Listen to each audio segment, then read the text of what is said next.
నమస్తే, welcome to top Telugu TV. ప్రస్తుతం AP రాజకీయాలు అంటేనే మొత్తం వేడివేడిగా ఉంటుంది. సో అందులో విజయవాడ సెంట్రల్ రాజకీయాలు అంటే చెప్పనవసరం లేదు. అక్కడ చూసుకుంటే ప్రస్తుతం వెల్లంపల్లి శ్రీనివాస్ గారు ఇప్పుడు బరిలో దిగుతున్నారు. సో ఎలా ఉంటుంది రాజకీయ పరిస్థితి, పరిణామాలు ఏ విధంగా ఉంటాయి ఒకసారి అడిగి తెలుసుకుందాం. అన్న నమస్తే అన్న. నమస్తే. మరి ఇప్పుడు ఏపీ రాజకీయాలు పక్కకు పెడితే విజయవాడ సెంట్రల్ రాజకీయాలు ఏ విధంగా ఉండబోతుంది అనుకోవచ్చు పరిణామాల ముందు? నమస్తే. విజయవాడ సెంట్రల్ నియోజకవర్గం ఎప్పుడు కూడా వైఎస్ఆర్సీపీకి అనుకూలమైన నియోజకవర్గం. ముఖ్యంగా చెప్పాలంటే జగన్మోహన్ రెడ్డి గారు ముఖ్యమంత్రి అయ్యాక విజయవాడ నగరం మీద అభివృద్ధి మీద చాలా దృష్టి పెట్టి విజయవాడ 3 నియోజకవర్గాలు కూడా నిధులు కేటాయించడం కానివ్వండి, అభివృద్ధి చేయడం కానివ్వండి, సంక్షేమ పథకాల అమలు కానివ్వండి, ఇళ్ల స్థలాల కేటాయింపు కానివ్వండి, ఇవన్నీ కూడా పూర్తిగా కూడా చాలా బాగా జరిగింది. కాబట్టి చాలా కాన్ఫిడెన్స్గా మేము చెప్పేది ఒకటే, విజయవాడ సెంట్రల్ నియోజకవర్గంలో 25,000 పైబడి మెజార్టీతో గెలుస్తామనేది ప్రజల వాక్. ఇది తప్పకుండా సెంట్రల్ నియోజకవర్గంలో తెలుగుదేశాన్ని తుక్కు ఓడించడం కూడా గ్యారంటీ ఇది. ఓకే. అలాగే పవన్ కళ్యాణ్ వల్ల, ఈ కూటమి వల్ల తెలుగుదేశం పార్టీకి ఒక లాభం అనుకోవచ్చా, నష్టం అనుకోవచ్చా? అంటే ఇప్పుడు గతంలో వీళ్ళు పవన్ కళ్యాణ్తో ఎప్పుడు కలిసే ఉన్నాడు. మామూలుగా చంద్రబాబు పవన్ కళ్యాణ్ ఎప్పుడు విడిపోయిన పరిస్థితి లేదు. 2014లో ఏమో అఫీషియల్గా కలిశారు. 2019లో విడిపోయామని కలిసి ఉండి విడిపోయినట్టు నటించారు. ఇప్పుడు ఆ ముసుగు తీసి మళ్ళీ 24లో కలిసి ఉన్నా అన్నారు. అందుకని మాకు ఇందులో పెద్ద తేడా కనిపించే పరిస్థితి. చంద్రబాబు కానీ పవన్ కళ్యాణ్ ఈ రోజు కనుక మా ముఖ్యమంత్రి గారు చెప్తుంది దత్తపుత్రుడు అని చెప్పి ఏ రోజు నుంచి చెప్తున్నారు? మొదటి రోజు నుంచి చెప్తున్నారు. ఎందుకంటే అతను ఎప్పుడు కూడా చంద్రబాబు దత్తపుత్రుడే. దాని గురించి మాకు కొత్త అనిపించట్లేదు, అదేదో వింత అనుకోవట్లేదు మేమేమి. వాళ్ళు ముగ్గురు కలిసినా కూడా మా యొక్క విజయాన్ని ఎవరు కూడా ఆపే పరిస్థితి లేదు. విజయవాడ సెంట్రల్ నియోజకవర్గం కానీ, ఎన్టీఆర్ జిల్లా కానీ, విజయవాడ 3 కాన్స్టిట్యున్సీలు కానీ రాష్ట్ర వ్యాప్తంగా కూడా జగన్మోహన్ రెడ్డి గారు విజయం సాధిస్తారనేది తథ్యం ఇది. అలాగే చూస్తే మరి మీరు లోకల్ కాదు అని కొన్నాళ్ళుగా ఒక ప్రచారం అనేది జరుగుతుంది. మరి మీరు వాళ్ళకి సమాధానం ఏమిస్తారు? నేను ఒకటి చెప్తున్నాను, విజయవాడ సిటీలో 3 నియోజకవర్గాలు కూడా కలిసే ఉంటాయి తప్ప ఎక్కడ దానికి బోర్డర్స్ వెళ్ళలు పెద్దగా ఉండవు. ఈ రోడ్డుకి వెస్ట్ అయితే ఆ రోడ్డుకి సెంట్రల్ ఉంటుంది, దాని పక్క రోడ్డుకి ఈస్ట్ అని చెప్పి ఉంటుంది. అదేవిధంగా నేను మన ప్రతిపక్షంలో ఉన్నప్పుడే నేను విజయవాడ సిటీ అధ్యక్షుడిగా పనిచేశాను. పార్టీ వైఎస్ఆర్సీపీకి రాష్ట్ర మంత్రిగా పనిచేశాను. ఈరోజు ఎన్టీఆర్ జిల్లా అధ్యక్షుడిగా ఉన్నాను. నాకు పూర్తిగా విజయవాడ కానీ ఎన్టీఆర్ జిల్లా మీద పూర్తిగా అవగాహన ఉన్న వ్యక్తిని, పూర్తిగా కూడా అందరితో పరిచయాలు ఉన్న వ్యక్తిని అందరినీ కూడా. ఎందుకంటే మా విజయవాడ 1 టౌన్లో వ్యాపార కూడలి, ఇక్కడ అందరూ కూడా వ్యాపారాలు చేస్తారు. వీళ్ళు నివసించేదంతా 2 టౌన్లోనే, వాళ్ళు వ్యాపారానికి ఇక్కడికి వస్తుంటారు. అదేవిధంగా నాకు ఇదేం పెద్ద కొత్త ఏం కాదు. ఈ యొక్క ఆరోపణలకి నేను పెద్ద సమాధానం చెప్పాల్సిన అవసరం లేదు. ఆ లెక్కనైతే బోండమ్మ కూడా ఉండేది ఈస్ట్ కాన్స్టిట్యున్సీలో, తను కూడా ఉండేది. మల్లాది ఈస్ట్ గారు ఉండి కూడా ఈస్ట్ కాన్స్టిట్యున్సీనే. ఎవరు కూడా ఆ కాన్స్టిట్యున్సీలో ఉండి చేసేంత పరిస్థితి ఎవరికి లేదు. ఇప్పుడు మల్లాది ఈస్ట్ గారు కూడా ఉండేది లబ్బిపేటలో, మనం బోండమ్మ గారు ఉండేది మొగలరాజపురంలో, అది ఈస్ట్ కాన్స్టిట్యున్సీ కింద వస్తుంది. అందుకని ఇందులో కేవలం నా మీద ఆరోపణలు చేయడానికి ఏమీ వాళ్ళ దగ్గర లేక లోకల్ నాలుగు ఒకలేటి. ఇప్పుడు ఏమైనా చంద్రబాబు నాయుడు కుప్పంలో లోకల్ అతనేమన్నా, అతను సొంతూరు ఏది నారావరపల్లి, మరి కుప్పంలో పోటీ చేస్తున్నాడు లోకల్ అతను. నారా లోకేష్ మంగళగిరిలో పోటీ చేస్తున్నాడు, అతను లోకల. మన పవన్ కళ్యాణ్ ఇక్కడ పిఠాపురంలో చేస్తున్నాడు, అతను లోకల. ఇవన్నీ కూడా చెప్పడానికి వాళ్ళు చేస్తుందేమో మంచిది అంటారు, ఇతరులు చేస్తే బురద చల్లుతారు. దీన్ని ఏమో పట్టించుకోవాల్సిన పని లేదు. లోకల్ లేదు. ముఖ్యంగా చెప్తాను, విజయవాడ సిటీ నా సొంతం. విజయవాడలో పూర్తిగా 3 చోట్ల నాకు బలం ఉంది, నాకేం ఇబ్బంది లేదు. అలాగే మీరు మాజీ మంత్రి, మరి ప్రస్తుతం మీ విజయావకాశాలకి ఏ విధంగా మీరు జనాల్లోకి వెళ్తున్నారు? జనాల నుంచి మీ యొక్క స్పందన ఏముంది మరి మీ పైన? నేను మంత్రిగా ఉన్నా, ఎమ్మెల్యేగా ఉన్నా, ప్రతిపక్షంలో ఉన్నా, ఎప్పుడు కూడా ప్రజల మధ్యలో ఉంటాను. నాకు అలవాటు అది. 2009 నుంచి ఈ రోజు వరకు కూడా అనునిత్యం ప్రజలతో నేను మమేకం అవుతూ ఉంటాను. ప్రతిపక్షంలో ఉన్నప్పుడు పోరాటం చేసేవాడిని, అధికార పక్షంలో ఉన్నప్పుడు వాళ్ళకి పనులు చేసేవాడిని. అందుకని నాకు ఈ ప్రజలతో కలవడం అనేది పెద్ద ఇబ్బందికరమైన వాస్తవం. ఇది నాకు జనవరి 2వ తారీఖు అనౌన్స్ చేశారు. దాదాపుగా 100 రోజుల నుంచి నేను ప్రతి గడప టచ్ చేశాను, ప్రతి ఒక్కళ్ళని కలిశాను. ప్రతి ఒక్కళ్ళ కష్టాలు చాలా వరకు ఎలక్షన్ కోడ్ వచ్చేంత వరకు కూడా పనులు చేసి పెట్టాలి అందరికీ కూడా. ఏదైతే రేపు ఎన్నికలు అయిపోయిన తర్వాత సెంట్రల్ నియోజకవర్గాన్ని ఒక మోడల్గా నియోజకవర్గంగా తీర్చిదిద్దడానికి ఆల్రెడీ ఇప్పటికే నేను కొన్ని ప్రణాళికలు వేసుకున్నాను. తప్పకుండా విజయవాడ సెంట్రల్ నియోజకవర్గంలో గెలిచి తీరుతాను. అభివృద్ధి కూడా మా ముఖ్యమంత్రి గారి నాయకత్వంలో చేస్తానని పూర్తిగా వాళ్ళకి సెంట్రల్ ఎదురు ప్రజలందరూ కూడా భరోసా ఇస్తున్నాను నేను. మరి లాస్ట్ 5 ఏళ్ల నుంచి చూసుకుంటే కనుక మీరే అధికారంలో ఉన్నారు. మరి అధికారంలో ఉన్నప్పటి నుండి ఏం జరిగింది అంటే ఏం చెప్తారు? మరి ఏపీలో ఏం అభివృద్ధి చేశారు అంటే ఏం చెప్తారు ప్రజలకు? మరి ఇప్పుడు ఒక మాట వినాలా, చంద్రబాబు నాయుడు అమరావతి ఒకే జపం చేసుకుంటూ అమరావతిలో టెంపరీ రాజధాని, temporary assembly, temporary secretary, temporary హైకోర్టుని కట్టాడు. ఏం సాధించాడు అతను? కానీ ఈరోజు మా ముఖ్యమంత్రి గారు చంద్రబాబు ఒక సెక్రటరీ కడితే మా ముఖ్యమంత్రి గారు 15,000 సెక్రటరీ కట్టారు. ఈరోజు రైతు భరోసా కేంద్రాలు కట్టారు. ప్రభుత్వ పాఠశాలలు బలోపేతం చేసి నాడు నేడు అని చెప్పి బలోపేతం చేశారు. ప్రభుత్వ వైద్యశాలలు ఏదైతే గవర్నమెంట్ హాస్పిటల్ ఉన్నాయో నాడు నేడు అని చెప్పి అభివృద్ధి చేశారు. దాంతోపాటు కొన్ని లక్షల మందికి ఉద్యోగం కల్పించే విధంగా గ్రామ సచివాలయ వ్యవస్థను తీసుకొచ్చారు, వాలంటీర్ వ్యవస్థను తీసుకొచ్చారు. అదేవిధంగా కంపెనీస్ని ఆకర్షించడానికి అనేక సింగిల్ విండో సిస్టమ్స్ పెట్టి కొన్ని లక్షల కోట్ల పెట్టుబడులు వచ్చే విధంగా ప్రయత్నం చేసి దానికి సక్సెస్ అయ్యారు. విశాఖపట్నం కానీ అదేవిధంగా ఇతర కంపెనీలన్నీ కూడా చాలా వరకు ఆంధ్రప్రదేశ్లో రావడం జరిగింది. కాకపోతే మా దురదృష్టకరం ఏంటంటే మాకు ఎల్లో మీడియా అని చెప్పేది మాకు చంద్రబాబు ఒకటే ప్రతిపక్షం కాదు, ఎల్లో మీడియా కూడా ప్రతిపక్షంగా వ్యవహరిస్తుంటుంది.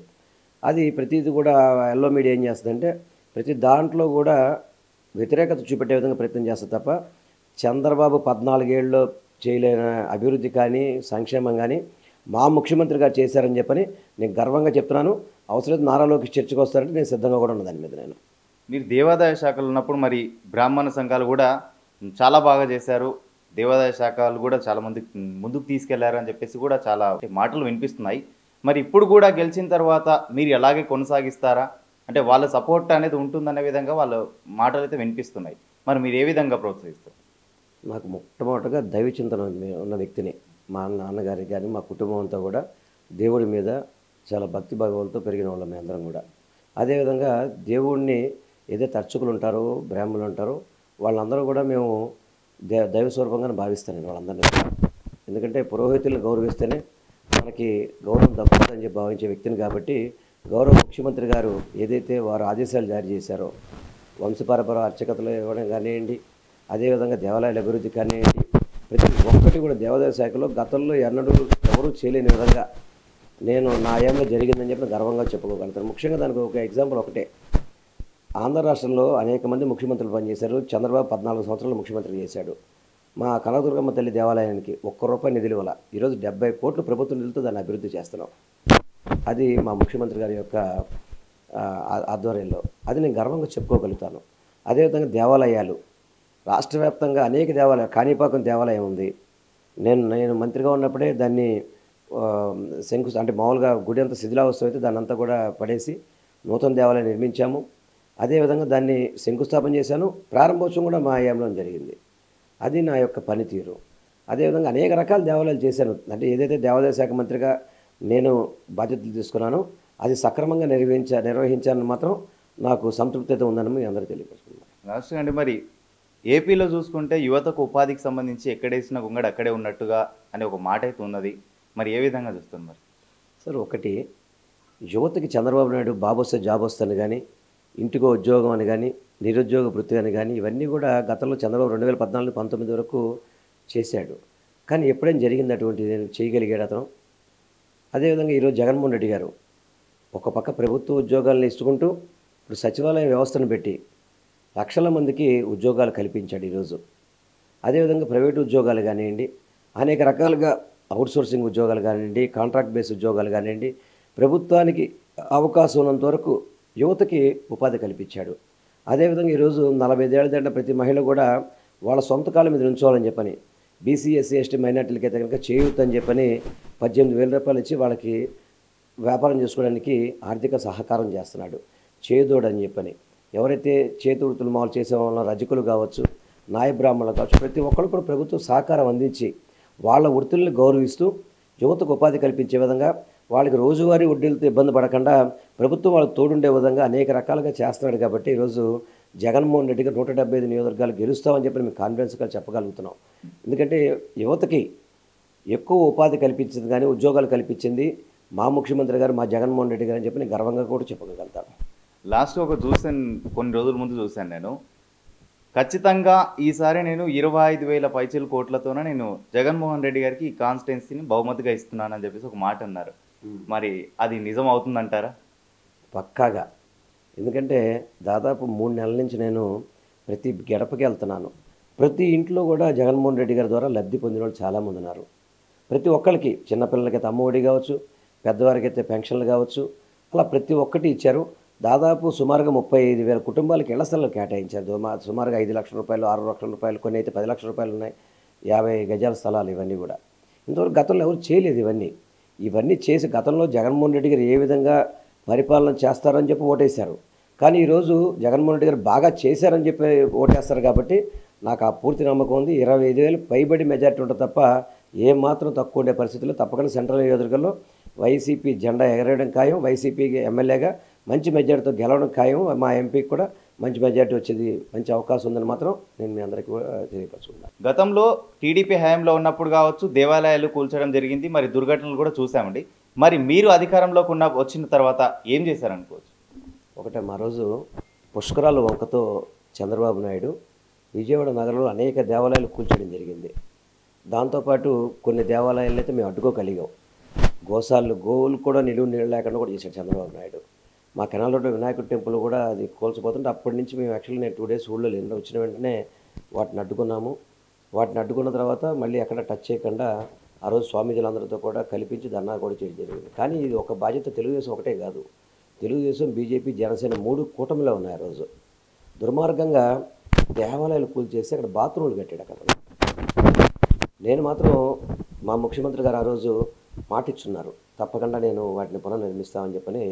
ఏదైతే వారు మాట ఇచ్చిన ప్రకారం నేను దేవాదాయ శాఖ మంత్రిగా ఉండగా మీరు ఒకసారి చూడండి, ఈరోజు శనీశ్వర స్వామి దేవాలయం అక్కడ రాహుకేతువులు ఉండేవాళ్ళు, దాన్ని ఈరోజు రాతి కట్టడంతో బ్రహ్మాండంగా కడతాం. సీతమ్మ వారి పాదాలు నిర్మాణమైన భక్తులకి అందుబాటులో తీసుకొచ్చాం. అదే దక్షిణముఖ ఆంజనేయ స్వామి గుడి దేవాలయం మళ్ళీ పునర్నిర్మించాము, భక్తులకు అందుబాటులో తీసుకొచ్చాము. అలాగే రామాలయం కావచ్చు, బొడ్డు బొమ్మ కావచ్చు, అనేక దేవాలయాలు చంద్రబాబు దుర్మార్గంగా కూల్చేసిన దేవాలయాలు కూడా అవకాశం ఉన్న మేరకు పునర్నిర్మించి వాటన్నిటిని కూడా వాటందరికీ కూడా భక్తులకి అన్ని విధాలుగా కూడా వారికి భక్తులకి అందుబాటులో ఉండే విధంగా దేవాలయాలు అభివృద్ధి చేసిన ఘనత మా ముఖ్యమంత్రి గారిది. దేవాదాయ శాఖ మంత్రిగా ఉన్న నాకు కూడా అదృష్టం దక్కిందని భావిస్తాను. ఎందుకంటే ఆ పాపమే చంద్రబాబును కొట్టింది. ఆ పాపం కొట్టబట్టే, ఎందుకంటే రాహుకేతువుల్ని గోవులకి నిలలేకుండా చేశాడు. మీ ప్రభుత్వం వచ్చాక అదే గోవులకి 7 షెడ్లు 70 లక్షలు పెట్టి ప్రభుత్వ నిధులతో, మన దేవాదాయ శాఖ నిధులతో వాటిని నిర్మించడం జరిగింది. అట్లా ప్రతి ఒక్కటి కూడా చంద్రబాబు ఏదైతే దుర్మార్గంగా కూల్చేసిన దేవాలయాన్ని కూడా పునర్నిర్మించిన ఘనత మా ముఖ్యమంత్రి గారిది. ఆ దృష్టి నాదని కూడా మీ ద్వారా తెలియపరుచుకున్నాను. సబ్స్క్రైబ్ చేయండి. Please do subscribe to. Please like, share and subscribe to top Telugu TV. Top Telugu TV. Top Telugu TV.